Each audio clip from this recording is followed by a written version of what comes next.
형식적으로 학폭위가 열린다. 물론 이제 옛날에 학폭위 지금 선도위원회겠지만 미리 다 서면으로 이러이러한 사정이 있어가지고 뭐 언제 열리니까 뭐 하고 필요한 자료가 있으면 언제까지 제출하고 이렇게 안 해요.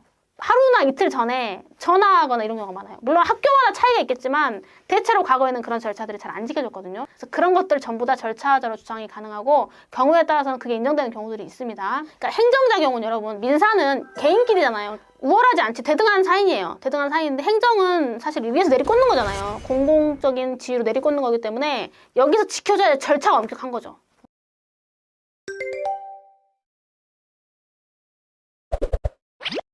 안녕하세요. 나는 변호사다. 김세라 변호사입니다. 학교 폭력으로 인정이 돼서 판정이 됐으면 이제 그에 따라서 특히 가해 학생은 징계 조치, 그러니까 선도 조치를 받게 됩니다. 경하게는 서면 사과에서부터 중하게는 퇴학 처분까지 받을 수 있죠. 자, 여기까지 나오고 나면 가해 학생 입장에서는 부당하다고 느낄 수도 있을 거예요. 크게는 나는 그렇게 학폭을 한 적이 없는데 왜 내가 이렇게 징계를 받아야 되지? 라고 하는 경우가 있을 수 있고, 내가 한 건 맞는데 너무 나한테 과하다. 내가 이런 걸로 전학이나 퇴학까지 받아야 되는 거야? 이렇게 느낄 수도 있고, 또한 경우에 따라서는 피해 학생도 부당하다고 느낄 수 있어요. 뭐냐면 왜 저렇게밖에 안 했지? 제가 나한테 얼마나 큰 상처를 줬는데 학교 내 봉사 10시간? 받아들일 수 없다. 이렇게 생각할 수도 있겠죠. 그래서 학교 폭력이 인정돼서 가해 학생에 대한 어떤 징계 처분이 나오게 되면 그 징계 처분에 대해서 가해 학생도 불만이 있을 수 있고 피해 학생도 불만이 있을 수 있어요. 그럴 때는 이제 행정심판, 행정소송으로 가게 됩니다. 일단 행정심판을 꼭 먼저 해야 되는 건 아니에요. 바로 행정소송 하셔도 되는데 대부분의 사례에서는 사실 행정심판을 먼저 하고 올라오는 경우가 많긴 합니다. 근데 선택이에요. 필수적으로 전치적으로 행정심판 먼저 해야 되는 건 아니고 공립학교든 사립학교든 불문하고 행정심판, 행정소송 할 수 있어요. 그래서 결국에는 이제 학폭 어떤 징계 처분이 나오고 그거에 대해 다투는 거는 행정소송이 일반론이 되는 거예요. 행정소송 일반론이 되는데 크게는 취소소송, 무효확인소송 두 가지인데 사실은 이제 취소소송이 가장 많긴 합니다. 그래서 일반적인 민사소송이 아닌 행정소송의 틀로 놓고 해석을 해야 되는데 행정소송에 특수한 게 몇 개 있어요. 일단 1차적으로 본안전 항변이 굉장히 많아요.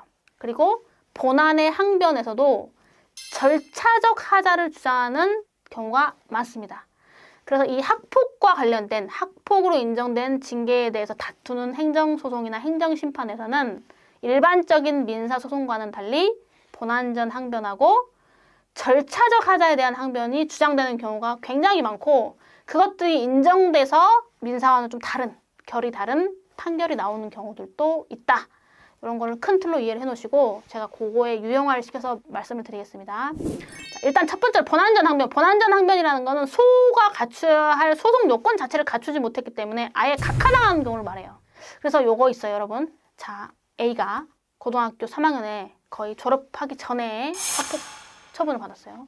근데 마침 또 그때가 그때인 만큼 졸업을 했고 대학을 갔어. 그리고 학폭에 따른 생기부 기재까지도 말소가 됐어요.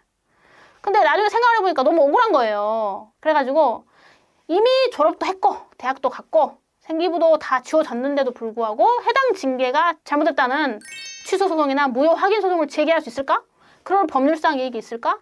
이게 이제 소위 말해서 과거의 처분, 이미 효력이 상실된 과거의 처분을 이제 와서 그 효력을 확인해달라는 법률상 이익이 있을까라는 관점인데 원칙적으로는 과거의 처분으로 이미 효력이 상실된 거에 대해서는 다투지 못하는 게 원칙이에요. 근데 예외적으로 그 과거 처분 자체의 효력은 사라졌지만 그 처분을 취소함으로써 회복되는 법률상 이익이 있을 경우에는 소송이 가능해요.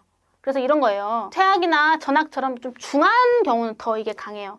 아무리 그랬어도 그 자체가 법률상 불이익이잖아요. 그런 이게 옛날에 있었다는 게. 그래서 과거의 징계는 과거의 처분이 아니라 사실적 실질적으로 현재의 처분이다 라고 해석을 해서 법률상 이익을 인정하는 경우가 많습니다. 그래서 좀 시간이 지났어도 가능할까? 라는 거에 대한 의문은 크게 안 가셔도 되는 경우가 많아요. 그런데 본안으로 넘어와서 이제 절차적 하자가 뭐냐면 행정 절차는 행정 절차법이 따로 있어요. 거기 보면은 뭐 이렇게 해야 된다 저렇게 해야 된다 엄청 조문이 많아요.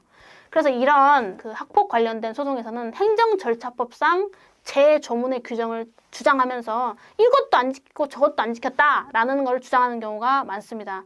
실무적으로 학폭위가 열린다. 물론 이제 옛날에 학폭위 지금 선도위원회겠지만 이제 위원회가 열릴 때 미리 다 서면으로 이러이러한 사정이 있어가지고 뭐 언제 열리니까 뭐 하고 필요한 자료가 있으면 언제까지 제출하고 이렇게 안 해요. 하루나 이틀 전에 전화하거나 이런 경우가 많아요. 물론 학교마다 차이가 있겠지만 대체로 과거에는 그런 절차들이 잘 안 지켜졌거든요.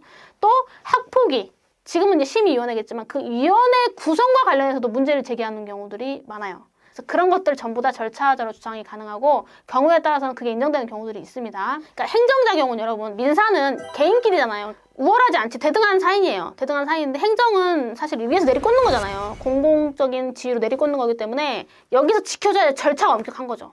그래서 행정절차법 규정에 몇 가지 설명드리면은 처분할 때는 이유를 제시해야 되고 그다음에 처분 기준을 공포해야 되고 그 다음에 행정청이 처분할 때는 정보를 명확하게 제공해야 되고 뭐 이런 조문들이 있어요. 그래서 그런 것들을 잘 읽어보시고 주장할 수 있는 건 주장하시고 제가 경험했던 사건 중에는 과거 학폭위 위원회 구성에 대한 문제를 제기해서 인정된 사례들도 있었어요. 그래서 그것도 꼭 잘 살펴보셔야 됩니다. 그 다음에 이제 마지막으로 본안의 항변 중에 실체적 하자. 이거는 크게 두 가지예요. 징계 사유 자체가 없다. 그러니까 나는 걔를 괴롭힌 사실 자체가 없어. 근데 괴롭혔다고 된 거야. 인정이 된 거야. 그거에 대한 다툼이 있는 경우가 있고 내가 괴롭힌 건 맞는데 그렇게까지는 아니다. 너무 과하다. 과한 처분이 나왔습니다. 라고 다투는 경우가 있어요. 첫 번째 말씀드렸던 징계 자체의 부존재는 사실은 사실관계 다툼이고 결국 입증의 문제인데 피해자가 있잖아요. 일단은. 그 피해자가 뭐 어떻게 당했다라고 진술을 일단 해버리면 그런 사실 없습니다. 라는 걸 받아들여지기가 좀 어렵습니다. 현실적으로. 그렇지만 경우에 따라서는 또 입증을 할 수 있는 경우도 있기 때문에 또 포기할 건 아니긴 합니다. 그 다음에 이제 과하다. 이게 소위 말해서 재량권의 일탈남용인데 여러분 이 행정적인 학교장의 처분에 대해서 법원에서 막 함부로 개입할 수 없어요. 이게 이제 재량권이라는 거야. 재량권인데 그 재량권에도 한계가 있다. 그 재량권을 너무 남용했거나 재량권의 한계를 일탈한 경우에는 법원에서 좀 과합니다 라고 할 수 있어요. 근데 제가 경험을 해보면 그 징계 처분 중에 특히 전학이나 퇴학과 같은 가장 중한 처분에 대해서는 재량권의 일탈 남용이 인정될 가능성이 높아요. 제가 예를 하나 들어볼게요. 부산에서 일어난 사건인데 고3이야. 고3 A, B 다 남자애들인데 이제 싸우다가 A가 어떻게 하다가 B를 때렸는데 B가 코가 맞아가지고 코뼈 부러져가지고 3주가 나왔어요. 그래서 이걸 그 당시 학폭위가 심사를 해갖고 이거에 대해서 이 A에 대해서 A를 가해 학생으로 특정하고 A에 대해서 전학 처분을 내린 거야. A가 억울한 거야. 그래서 이제 이거를 행정소송을 했어요. 이 전학 처분 취소해달라. 너무 과하다.